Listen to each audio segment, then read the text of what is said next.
Until this item has been finished, I call Mr. Zumalister. Thank you, Mr. Speaker. Kingsmills, in the annals of the IRA's brutal campaign, stands out for so many reasons, but it is the ultimate epitome of the IRA's evil sectarian murder campaign. And I welcome that on Friday, at the long-running coroner's inquest conclusion, that the coroner called out the IRA as those responsible for this wicked deed, even though they themselves had tried to obfuscate and pretend by the use of false names that it was someone else. I'm also glad he called out the blatantly sectarian motivation and their attempt to frustrate through non-cooperation the coroner's process. And yet a member of this House, Mr. Jerry Kelly, had the brazen effrontery on Friday to say that the Kingsmills victims were entitled to the truth which his IRA has withheld all these years. I'm also glad that the coroner called out the fact that this appalling situation at Kingsmills was under the control and direction of the IRA Army Council. The same IRA Army Council that oversees and directs Sinn Féin, according to police intelligence. The same IRA Army Council, therefore, that oversees and directs the First Minister in this House. Hence why, as its puppet, she can never condemn the IRA, and indeed tells us there was no alternative. No alternative to taking 10 men off a bus and shooting them down like dogs because they were Protestants. I do want to salute the courage and the campaign of the survivor, Mr. Alan Black. But there are also criticisms to be made of the coroner's inquest. There was an appalling failure to name the dead perpetrators: Colin Murphy, Seamus Houston, the ringleader, and Patrick O'Kane. And there was an appalling treatment of the secret evidence taken in Dublin, whereby the Irish government has legislation, though they demand full transparency in Northern Ireland, whereby evidence is taken in secret, and then a summary, not even the actual evidence, is published by the coroner to provide and maximise the opportunity for cover-up in all of that. In those circumstances, it's quite clear that a public inquiry is now required, and that, I trust, will have the support of this House. I call Jonathan Buckley. Thank you, Mr. Speaker. The 5th of January 1976 will mark one of the most barbaric and dark days of the Northern Ireland Troubles. 10 innocent men lined up on the side of a South Armagh road and put to the sword by the Provisional IRA. I pay tribute to the sole survivor of that attack, Alan Black, who I spoke to just again this morning. 18 times he was shot, and for over now, some 48 years, he has fought the pursuit of justice for those families. His words, they're crying out from the grave, and I hear them. Friday brought the end to an 8-year inquest into those killings. And whilst there is some warming evidence to show that, yes, it was an action of the Provisional IRA, which was authorised by the Army Council and planned long in advance, whilst these findings help that family who perhaps have felt the cold, dark veil of silence from that organisation over many years. But there's still many questions unanswered. The family feel the need now towards a public inquiry, and we support that call. And we would call publicly now on the police ombudsman to publish their report and allow, without delay, their findings to be published, to allow this process to continue. We support that family and call out both the British government and indeed the Irish government, who have abjectly failed the victims of IRA violence and the victims of wider troubles in Northern Ireland. But he also pointed towards the silence of those that give the Provisional IRA political cover, namely Sinn Féin. Silence, no cooperation with the inquiry itself, the inquest. But does their actions match their words? And let's look at their actions. Whether it was the taunting of victims when a Sinn Féin MP placed a loaf of Kingsmill's bread on their head, whether it was the naming of a children's play park after the terrorist Raymond McCrease, who was named in the inquest as having fingerprints and hands on some of the very guns that were used not only in this atrocity, but indeed others. Whether it was Jerry Kelly's statement, which talked about victims deserving the truth from Kingsmill. This from a victim maker. The truth lies within their ranks. And I would encourage them now, even at this stage, to please cooperate. Give Alan Black and the family the justice that they deserve, the truth that they're calling out for. And as for the First Minister for all, where is she today? Was there an alternative? Surely there was, to what was only be described as an act of genocide. Thank you, Mr. Speaker. Call Doug Beattie. Thank you, Mr. Speaker. The Kingsmill massacre of the 5th of January 1976 was truly appalling sectarian murder, to be lined up, shot in the back, then fell to the ground, some wounded, and then somebody went along to shoot them in the head, was unimaginable. It came the day after the appalling murder of the Reevy and O'Dowd families, brothers, and we can't forget that. But that's not an excuse, because this was planned well in advance of those murders. But we can't cherry pick on this. Both were appalling. All were appalling. Mr. Speaker, I've written to the Secretary of State and I've asked that he does have an inquiry, and he makes that inquiry public, because the people need to know. The people need to know the secret discourse between the coroner and the Irish government, where they refused to allow the families and their solicitors to attend the information that was given. That is not transparency. And to give confidence to the families, we needed that transparency. And that's what led to 9 of the families withdrawing from the process. So we need to address that. We also need to address the words of the coroner, where he said this was sectarian murder perpetrated by the IRA and their political representatives. And their political representatives were Sinn Féin. And Sinn Féin refused to engage with the coroner's court. They refused to engage with the courts. They refused to uphold the oath of their office for those ministers, that pledge of office. And that pledge of office clearly states that they will support the police and they will support the courts, and they did not.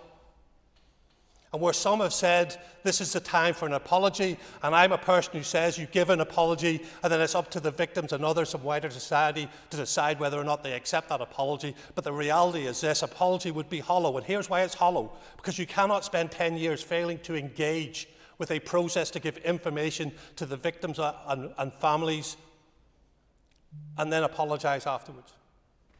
Simply not right. So we have an opportunity. We have an opportunity now to start engaging, give information to the families in regards to this. We have an opportunity to make sure that we adhere to the pledge of office that we make when we become ministers.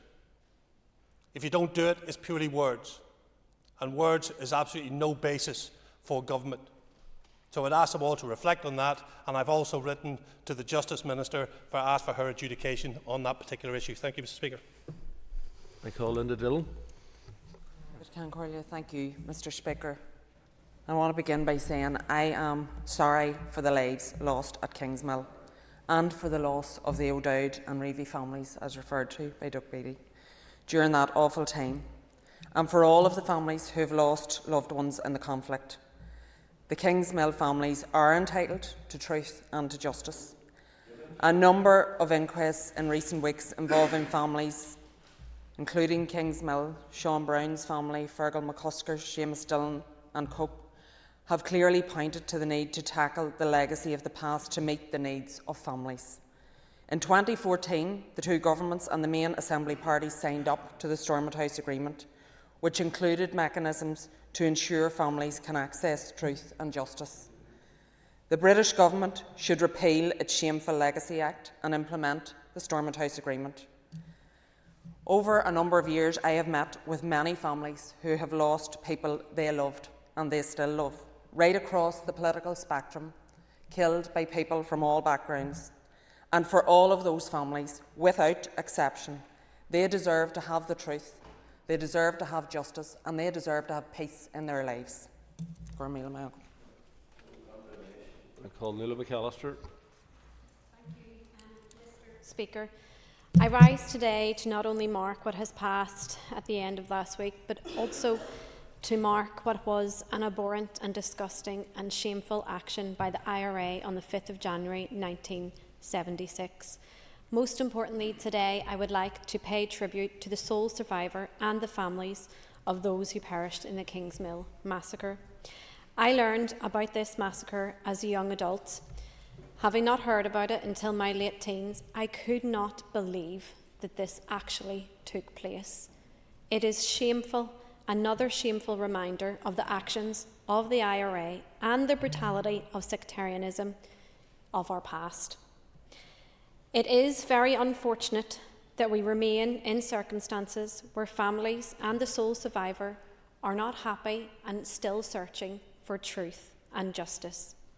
In the days and unfortunately the years that followed, they were marked by that search for truth and justice, and most importantly, through the courage of Alan Black. As he had the courage to go back to the scene of the crime not long after recovery, spoke volumes of his determination then, but now, at over 80 years old, it still stands strong in speaking for the legacy of his friends and colleagues. But let's be clear, only through truth and transparency and accountability of all involved and the pursuit of justice will these families finally be at peace. Thank you. Matthew O'Toole. Thank you, Mr. Speaker. The Kingsmills massacre, which happened 48 years ago, was a grotesque sectarian slaughter. It was a grotesque sectarian slaughter in the same way as the Reeve O'Dowd murders, which happened the night before. But as others have said, and as was said by the inquest, the Kingsmills massacres would have taken many significant planning ahead of time. It is vital when we talk about these issues that we don't seek to score political points for what happened in the past, but we do need to be specific and direct about the appalling actions of the IRA, of other paramilitary organisations, and at times of the state.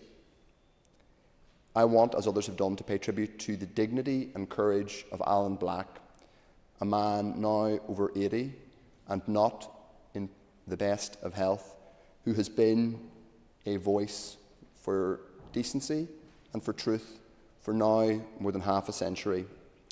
What happened all those years ago in 1976 was as disgusting and reprehensible an act of sectarian slaughter as it is possible to imagine. Men were ordered off a bus, identified by their religion, and then gunned down.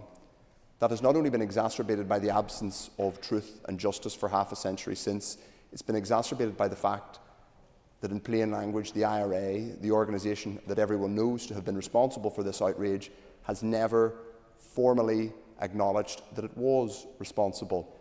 It is therefore important that all of us who talk about these things are careful and precise with our words. Awful things happened during the Troubles. Awful things were done by paramilitary organisations and at times by the state. There are people on various sides of our political divide and people who are on various sides of the conflict who wish to draw a haze or a veil over the appalling actions that took place during the conflict. While it's important that our politics is not defined by the past, because we have all agreed and we have all signed up to a process of moving on, to working together, to building something better, it is important that we don't simply submit to attempts, which includes the attempt by the UK government and its appalling Legacy Act, to simply draw a gauzy veil over the past, to simply blur what happened, because that would be failing people like Alan Black and the other victims' families in the Kingsmill massacre. So what we should take from this is a reflection on, first of all, how awful that atrocity was, the unacceptability of the UK government's action, and the fact that we will all in this society and in this place need to underline our commitment to real truth, real justice and real reconciliation in order to move forward. Thank you, Mr. Speaker. Well, William Irwin. Speaker, can I say I saw firsthand on Friday, along with my colleagues, the pain and the hurt of the families of Kingsmill Mills. The starkness of the coroner's deliberations were stark for me. The gunmen ordered 12 workmen from the work minibus and told the one Catholic to run. The bloodthirsty murderers not only shot these men, but shot them as they lay on the ground, dying. One man survived even though he was shot 18 times. Alan Black. Pay tribute to Alan and his dignity throughout many years. All Alan wants is justice. Not one person has ever been brought to book for the horrendous murders. I would stand with my colleagues in calling for an independent inquiry. We need to know the truth of what actually happened, and we need to see results and answers. Thank you. Well, I'm a little together. Mr. Speaker, I welcome the opportunity to stand here today with so many to mark this appalling atrocity. Over the years, it has been a huge privilege to work with so many families, victims and survivors, including some of those who were involved in the IRA massacre at Kingsmills. I do want to take the opportunity to pay tribute not only to the families in Kingsmill who have had to battle so incredibly hard, justice being denied, but to all of those families who have done the same. Throughout Northern Ireland, there are many, many thousands of victims and their families that have never had justice. And like so many victims and survivors, that hurt and pain continues to this day. There are many who say that we need to simply move on, but we can never move on while forgetting the incredible sacrifice that was paid, the terrible, appalling actions of the past. Mr. Speaker, I want to be very, very clear here today. The coroner confirmed what many people knew already. The IRA Kingsmill massacre was sectarian. There was never any justification. It was, in my view, a war crime.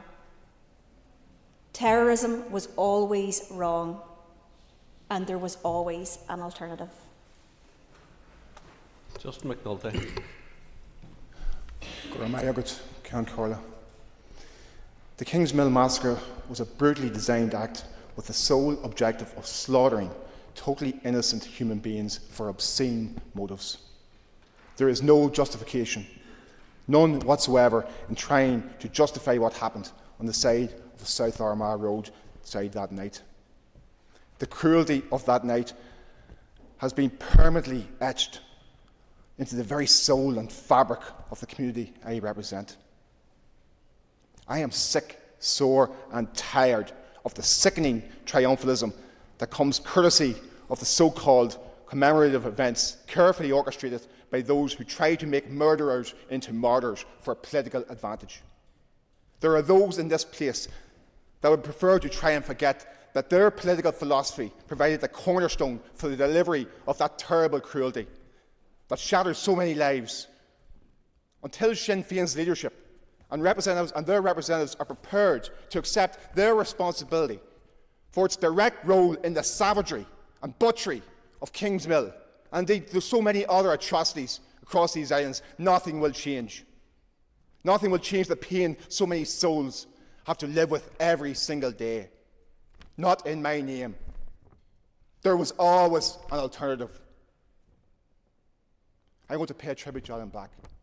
And I met Alan Black in his house in Westbrook, and I met him to discuss United Ireland and my party's vision for United Ireland. And Alan said to me, Justin, I'll talk to you all day about United Ireland, but see that crowd? Never. I never want any part of their United Ireland. Alan Black said never. I want a different United Ireland, not one that celebrates and glorifies and romanticises tourism. Call Mike Nesbitt. Thank you, Mr. Speaker. I'm reminded of a quiet discussion I had as party leader with the late Martin McGuinness about the use of violence. And I put it to him that if you pick up a gun, as the murderers of Kingsmill did, you make a choice. You choose to pick it up. So there was an alternative. Martin's response was, but you didn't grow up in Derry, as he calls it, the way I did. And that is true. And I said, yes, you're right, Martin. But John Hume did.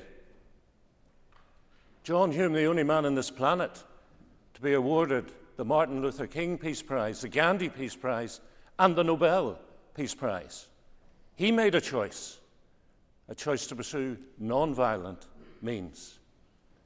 And this is the same late Martin McGuinness who appeared before the Savile inquiry into Bloody Sunday and said there were things that he would not disclose because as a member of the Provisional IRA, he had a code which trumped providing information to the loved ones about what happened on Bloody Sunday.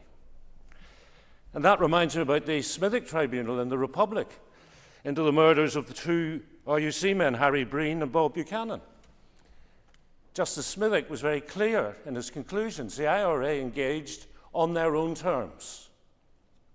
They took their time and they chose to engage in writing. They would not subject themselves to oral cross-examination. They would not engage properly and fully with that inquiry. I'm also minded of leading our delegation in the Stormont House talks. One day, we were discussing the flow of information from the Republic to Northern Ireland.